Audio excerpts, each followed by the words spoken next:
Hello good morning बच्चों।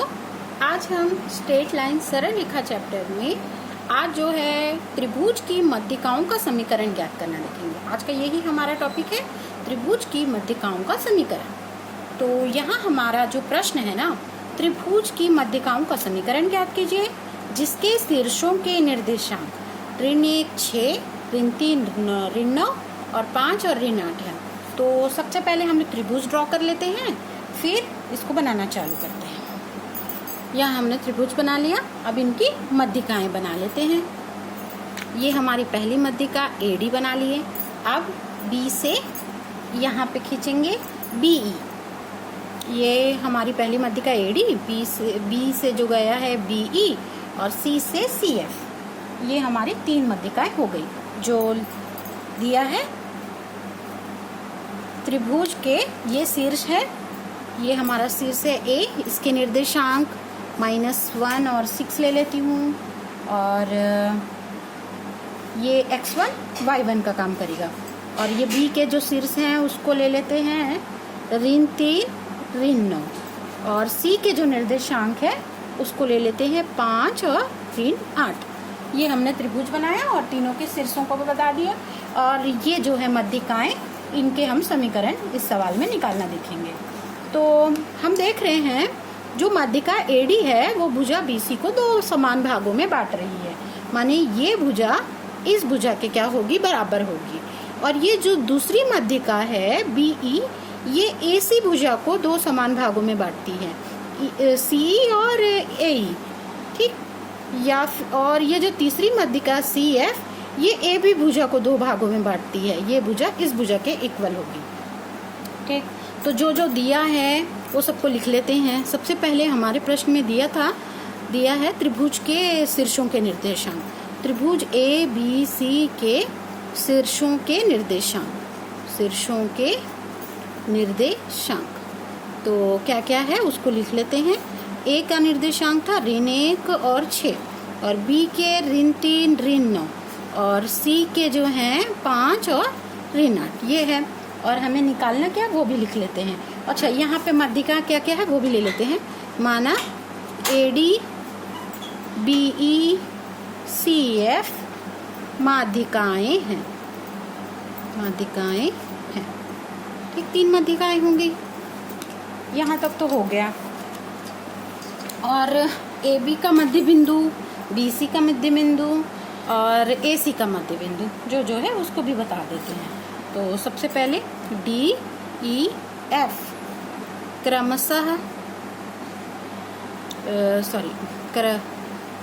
क्रमशः किस किस के हैं।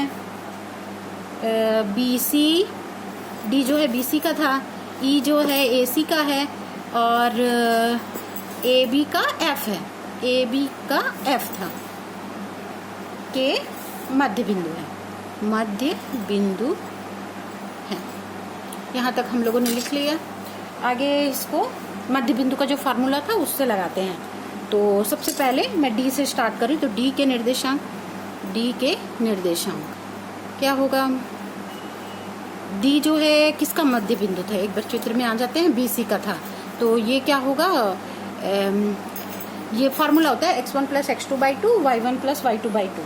तो यहाँ पे हो जाएगा x1 + x2/2 y1 + y2/2। जिसको जो भुजा को लेंगे उसी हिसाब से उसमें बताएंगे। तो ये BC का मध्य बिंदु था D। तो यहाँ पर x1 का मान ये x1 y1 ले लूँ, ये x2 y2 ले लूँ। तो इस हिसाब से यहाँ आ जाएगा ऋण 3 धन 5 बटे में 2 ऋण 9 धन ऋण 8 बटे में 2, ठीक। तो यहाँ 5 में से 3 गया तो 2 बचेगा, 2/2 और ये दोनों में जुड़ के ऋण 17/2। ये 2 से 2 कैंसिल हो जाएगा, माने 1 आएगा, 1 ऋण 17/2। ये हमारे D के निर्देशांक निकल गया, ठीक। मध्य बिंदु D का निर्देशांक निकल गया। अब वैसे ही हम देख रहे हैं AC की जो मध्य बिंदु है वो E है। तो AC का मध्य बिंदु E के निर्देशांक इसको भी निकाल लेते हैं। तो ये क्या होगा, वही फार्मूला लगेगा। तो यहाँ पर x1 plus x2 by 2, y1 plus y2 by 2, यही फार्मूला में लगा के निकाल लेते हैं। x1 का मान है -1 प्लस 5 बाई 2 और यहाँ आ जाएगा 6 प्लस -8 बाई 2। इसको भी हल करके निकाल लेंगे। ये आएगा 5 में से 1 जाएगा तो 4 बचेगा, 4/2 और ऋण 2/2, तो ये 2 आएगा, यहाँ भी कट के ऋण 1 आएगा। माने हमारा निर्देशांक आ गया 2 और ऋण 1। ये ई के निर्देशांक है, ई के निर्देशांक ये निकल गए ई का निर्देशांक। अब बिंदु F के निर्देशांक, बिंदु F के निर्देशांक, F जो है किसके मध्य में था, कि F जो है AB का मध्य बिंदु था, तो उसमें भी वही फार्मूला लगेगा, x1 plus x2 by 2, y1 plus y2 by 2। x1 का मान है, x1 का मान हमारा ए बनेगा ना, तो ऋण 1 धन ऋण 3/2 और इसमें आएगा 6 धन ऋण 9/2। इसको भी सरल कर लेते हैं। ऋण 1 धन ऋण हो जाएगा /2 और 6 धन ऋण हो जाएगा /2, तो यहाँ आ जाएगा ऋण 4/2 ऋण 3/2, कट जाएगा ये, तो ये 2 बार में कटा है, तो ये ऋण 2 ऋण 3/2 ये निर्देशांक है। यहाँ तक हो गया। अब ए निकल गया, डी निकल गया, ई के निर्देशांक, एफ के निर्देशांक हम लोगों ने निकाल लिया। अब हम लोग माध्यिका का समीकरण निकालेंगे। माध्यिका एडी का समीकरण,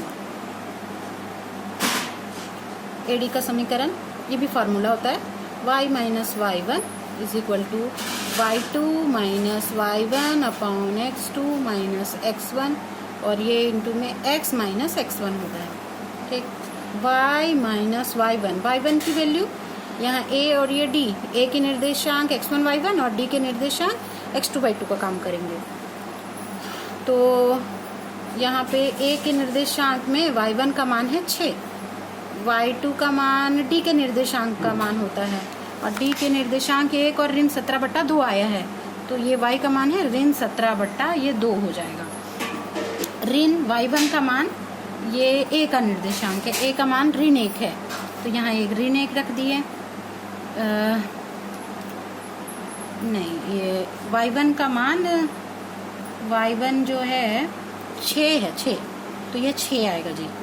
यहाँ पे चाहे तो हम मान को लिख लेते हैं, जैसे ए के निर्देशांक थे ऋण 1 और 6 और डी के निर्देशांक थे, डी का निर्देशांक आया है हमारा 1 और ऋण 17/2। ये x1 y1 x2 y2, ताकि रखते समय हमें परेशानी ना हो। तो ये x1 हमारे फार्मूले के हिसाब से y माइनस y1 मानी ये 6 था, तो ये 6 रख दिया, और यहाँ y2 है ये ऋण 17/2, ऋण y1 है ये y1 6 था, तो ये 6 बटे में x2 की वैल्यू देखिए 1 है, ऋण x1 की वैल्यू ये -1 है, यहाँ पे x माइनस x1 का मान ऋण 1 है, तो यहाँ ऋण 1 को कोष्टक में ऐसे ले लेती हूँ। ठीक, तो ये हो गया y माइनस 6 और यहाँ ऋण 17/2 ऋण 6, ये ऋण क्या हो जाएगा, धन हो जाएगा, तो यहाँ पे 1 धन 1 हो जाएगा, और यहाँ x, यहाँ भी माइनस माइनस, यहाँ +1 हो जाएगा। यहाँ तक हो गया। यहाँ भी इसको हमको लघुत्तम निकाल के इसको सरल करना पड़ेगा, तो सीधा कर लेते हैं। यहाँ 2 आएगा, ये 2 ऋण 17, यहाँ कुछ नहीं मतलब 1 और 2 का लघुत्तम 2 आएगा, 2 से गुणा हो जाएगा, तो 6 दूनी यहाँ 12 और नीचे में ये 2 था, ये 2 भी यहाँ गुणा करेगा। ठीक, तो और यहाँ पे x +1 है, तो यहाँ क्या बचेगा, दोनों में ऋण है तो जुड़ेगा, तो ये माइनस के साथ 29/4, ये आया 29/4 x धन 1 और ये y माइनस 6 है। यह यहाँ तक का ये हमारा मान आया है। इस तरफ में y ऋण 6 बराबर ऋण 29/4 x धन 1 था, ये 4 यहाँ भाग दे रहा, वहाँ जाके गुणा करेगा, 4 गुणित y ऋण 6 बराबर ऋण 29 x धन 1, गुणा कराइए, 4y 4 छक्के यहाँ 24 हो जाएगा, यहाँ ऋण 29x धन ऋण ऋण हो जाएगा ऋण 29। एक तरफ ले लेते हैं, ये इधर ले आती हूँ, तो ये 29x है, फिर y वाले को लिख लेती हूँ 4y, ऋण 24 था, ये ऋण वाला इधर है तो धन 29 बराबर 0। तो ये 29x, ये धन 4y, 29 में से 24 जाएगा तो 5 बचेगा बराबर 0। ये हमारा माध्यिका AD का समीकरण है। माध्यिका यहाँ लिख देती हूँ, माध्यिका AD का समीकरण, ये हमारा पहला वाला निकल गया। एक आंसर आ गया, AD का निकल गया ना। अब दूसरी माध्यिका BE का निकाल रहे हैं। माध्यिका BE का समीकरण, यहाँ भी वही फार्मूला लगा के इसको भी वैसे ही बनाएंगे। तो यहाँ पे y minus y1 is equal to y2 minus y1 और x2 माइनस x1 और x माइनस x1 जो फार्मूला है। यहाँ पहले बता देते हैं कि क्या क्या है, x1 क्या है, x2 क्या है, ताकि हमें रखते समय परेशानी न हो। b के जो निर्देशांक थे हमारे ऋण 3 और ऋण 9 था, और E के निर्देशांक हमारा निकला था, E का जो मान था वो निकला था 2 और ऋण 1। माने ये x1, ये y1, ये x2 और y2, इस हिसाब से रखेंगे तो फिर हमें परेशानी नहीं होगी। तो यहाँ y माइनस y1 का मान -9 है, इज इक्वल टू y2 की वैल्यू ऋण 1 है, ऋण y1 की वैल्यू ऋण 9 है, बट्टे में x2 का मान 2 है, ऋण x1 का मान ऋण 3 है। यहाँ x माइनस x1 का मान ऋण 3, ठीक। तो यहाँ y है, माइनस माइनस क्या हो जाएगा, +9 हो जाएगा। यहाँ ऋण 1 है, ऋण ऋण क्या हो जाएगा, धन 9 हो जाएगा। यहाँ 2 है, ऋण ऋण यहाँ भी धन 3 हो जाएगा। और यहाँ x है, अच्छा ये माइनस माइनस यहाँ क्या हो जाएगा, +3, ये हो गया। तो 9 में से गया 8, 8 3 और 2 5 हुई। यहाँ x धन 3 है, यहाँ y धन 9 है, यहाँ 5 भाग दे रहा है, 5 की गुणा करेगा तो यहाँ 5 आ गया, y धन 9 बराबर 8 है, x धन 3। तो यहाँ हो गया 5y धन 9 पंचे 45, 8x धन 8 दिया 24। एक तरफ ले आओ, 8x के पास 5y को ले आई हूँ, ये उधर गया तो ऋण 5y, ये धन 24 यही था, ये ऋण धन 45 उधर जाएगा तो ऋण 45 आएगा बराबर यहाँ पे 0 हो जाएगा। अब ये 8x है, ऋण 5y, 45 में से 24 गया तो यहाँ 21 बचेगा, ऋण 21 बराबर 0। ये माध्यिका किसका है, BE का समीकरण है। ये हमारा दूसरा भी निकल गई माध्यिका, ये एक आंसर निकला। अब हम तीसरी माध्यिका CF का समीकरण निकालें। यहाँ भी same formula, y minus y1, y2 minus y1, x2 minus x1, x minus x1। यहाँ C की वैल्यू, यहाँ F की वैल्यू, तो सीधा मैं भर रही हूँ। y माइनस y1 का मान है, y1 का मान है ऋण 8, और यहाँ y2 का मान है ऋण 3/2 और y1 का मान है ऋण 8, x2 का मान है ऋण 2, x1 का मान है 5, और यहाँ पे x माइनस x1 का मान यहाँ पे 5 है। यहाँ तक सारे मान को रख दिए। अब इसको हल कर लेंगे। y है, माइनस माइनस क्या हो जाएगा, प्लस हो जाएगा, +8 हो जाएगा। यहाँ ऋण 3/2 है, ऋण ऋण यहाँ धन हो जाएगा, धन 8, यहाँ ऋण 2 और ऋण 5 कितना हो जाएगा, ऋण 7। यहाँ x माइनस 5 है, तो यहाँ तक हो गया। ये ऋण 7 यहाँ भाग दे रहा, वहाँ जाके गुणा करेगा, y धन 8 गुणित यहाँ ऋण 7। अब इसको थोड़ा हल कर लेते हैं हम लोग। तो ऋण 3/2 है, धन 8, इसके नीचे कुछ नहीं मतलब 1, यहाँ x ऋण 5 है, लघुत्तम में आ गया यहाँ 2, ये 2 इधर चला जाएगा, 8 दूनी 16, मतलब 1 से 2 को भाग दे 2 बार क्या आएगा, 2 से गुणा, तो ये 16 आ गया। यहाँ x ऋण 5 है, यहाँ अंदर में गुणा करेगा, ऋण 7y, ऋण 8 सत्ते 56, और यहाँ 2 भाग दे रहे, वहाँ जाके गुणा करेगा, तो ऋण 7y ऋण 56 गुणित ये 2 इधर जो इधर भेज दी मैं, ऋण 16 में से 3 जाएगा तो 13 बचेगा। यहाँ x ऋण 5 है, तो ये 7 दूनी ये 14y, ऋण 56 दूनी 6, 2 छक्के 12 हासिल का 1, 2 पंचे 10 और 1 11, ये आ गया। और यहाँ 13x ऋण 13 पंचे 65 होगा। यहाँ तक तो ठीक है, सबको एक तरफ ले आते, ये 13x यही है, ये 14 उधर जाएगा तो ऋण 14 धन 14 हो जाएगा। 14 बाई ऋण 65 है, ये धन, ये 112।